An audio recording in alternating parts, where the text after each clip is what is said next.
우리가 보통 이상기체 생각할 때 이런 박스에 있다고 생각하는데 여기서 이제 얘가 자유롭게 움직인다고 생각하죠. 근데 저 박스가 매크로스코픽하게 되게 큰 우리 눈에 보이는 저런 박스가 아니라 되게 작은 어떤 시스템이라면 그러면 뭘 생각해야 되냐면 얘가 지금 사실 어떤 입자가 박스 안에 갇혀 있다는 건 1차원으로 생각할게요. 요 공간이 있는데 저 공간에서 어떤 특정한 두 지점이 있어서 저 왼쪽에 점 찍어 놓은 저 지점보다 왼쪽은 절대 갈 수가 없고 오른쪽에 점 찍어 놓은 저거보다 오른쪽은 절대 갈 수가 없습니다. 그 사이에서만 움직일 수 있는데 여기는 어떤 포텐셜 같은 건 없습니다. 그러니까 쉽게 말해서 여기는 벽으로 막혀 있는 거예요. 이렇게. 여기도 막혀 있죠. 안에서만 돌아다닐 수 있는 이런 걸 기술하고 있습니다. 여기서는 포텐셜로 따지면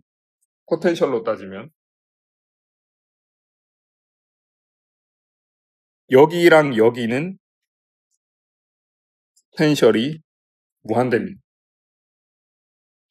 아예 뚫고 갈 수 없기 때문에. 여기는 포텐셜이 0입니다. 자유롭게 움직일 수 있고 뭐 그런 거 얘기할 수 있는데 이게 고전적으로는 요런 세팅이 되어 있으면 입자가 가운데에서 그냥 말아서 막 움직이겠거니 생각하는데 여기서부터 갑자기 이제 양자역학 얘기를 할 건데 저기 입자가 하나 있습니다. 근데 저 입자는 여러분이 양자역학 시간에 1학기 때 배운 바에 따르면 저거는 입자면서 동시에 파동이라 해야 돼요. 그 이유에 대해서는 통계물리 시간에 얘기하지 않는데 저게 입자면서 파동이라 해야 되기 때문에 저 파동이 진폭이 조금이라도 있는 곳은 있을 가능성이 있어야 돼요. 그 말은 무슨 말이냐? 얘가 여기를 벗어날 수 없기 때문에 이 파동은 어떤 파동이라 해야 되냐? 여기 밖으로 못 나갑니다. 진폭이. 여기도 여기 밖으로 못 나갑니다. 그래서 지금 저 빨간색으로 써놓은 저 두 개는 고정이에요. 밖으로는 못 나갑니다. 가운데에서는 어떤 파동이 있을 수 있습니다. 그럼 두 점이 고정된 상태에서 가운데에 쏙 들어갈 수 있는 파동은 요런 게 있을 수 있고요. 요런 게 있을 수 있고요. 요런 게 있을 수 있죠. 저게 바로 여러분이 양자역학 시간에 배우는 저도 예전에 처음 배울 때 이런 걸 왜 하나 싶었는데 지금 정확히 요런 상황을 기술하고 있는 거예요. 물체가 공간상에 딱 컨파인되어 있을 때 저게 굉장히 스케일이 작다면 고전적인 게 아니라 저 물체가 있을 수 있는 에너지 상태가 또는 파동 상태가 이거 아니면 뭐 굉장히 많이 이렇게 있을 수도 있겠죠. 뭐 거의 고전적으로 보자면 막 이런 것도 가능할 겁니다. 이런 것도 가능할 텐데 지워버렸네. 이런 것도 가능할 텐데 확실은 뭐냐면 저 양쪽에서는 어쨌든 저 진폭이 사라진다는 거예요. 왜냐하면 저 웨이브 펑션이 저 입자가 어떤 곳에 있을 확률이 웨이브 펑션의 절대값 제곱으로 주어지기 때문에 없어져야 됩니다. 얘가 소위 그 문제죠. 인피니트 웰 포텐셜 문제. 무한 포텐셜 문제인 거고.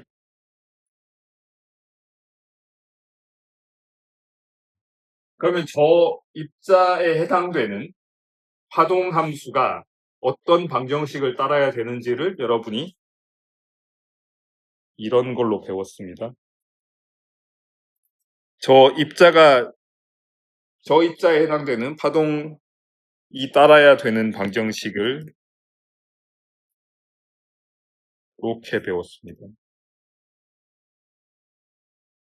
괜히 해밀토니안 이렇게 쓰는데 이게 사실은 마이너스의 2n분의 h바 제곱에 1차원에서는 2번 미분이고요. 더하기 v 사이 뭐 이런 식으로 배웠습니다.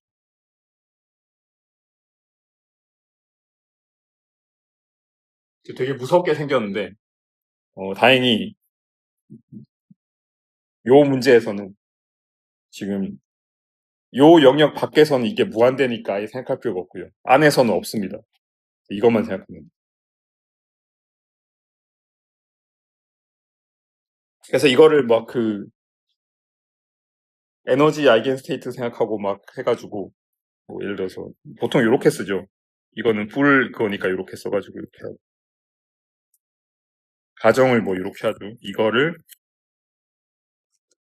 X에 대한 거랑 에너지에 대한 걸로 이렇게 쪼갠 다음에 문제를 풀어오면 남은 건 결국 마이너스 2m분의 10하에 저거의 솔루션이 뭐냐라고 했을 때 저 0 넣으면 된다라고 하면은 틀리진 않는데 유일한 솔루션은 아니죠.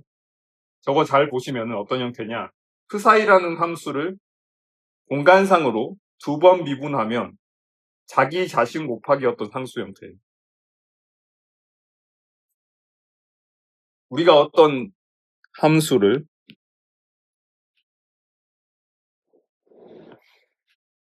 두 번 미분했을 때 마이너스 어쩌고 자기 자신 나와야 됩니다.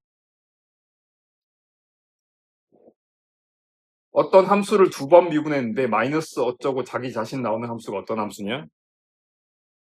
시간 다 됐으니까 이제 답을 미리 알려드리면 사인 함수를 미분하면 코사인이 되고 코사인 함수를 미분하면 마이너스 2번 미분했더니 마이너스 어쩌고 자기 자신이 나왔어요. 그래서 얘가 사인 코사인으로 기술되는 파동 방정식의 해가 됩니다. 이건 너무 양자역학 시간으로 간 것 같으니까 특히 이게 명절 연휴를 앞두고 있어서 여러분이 명절 연휴 마치고 오면 이게 생각이 안 날 가능성이 높아서 일단 여기 이렇게 시작을 해가지고 이제 이런 걸 기반으로 해서 제대로 카운팅을 할 거라는 거예요. 이제 플랑크 상수를 애매하게 도입하는 게 아니라 아예 본격적으로 플랑크 상수가 들어간 이 슈레딩거 방정식을 푸는 걸로 할 텐데 사실 지금 이미 풀었습니다. 그리고 늘 그렇지만 저희는 양자역학 시간이 아니기 때문에 이거를 대단히 깊이 있게 다루는 게 아니라 양자역학 시간에 배운 결과를 가져와서 그걸로 얘기를 할 거예요.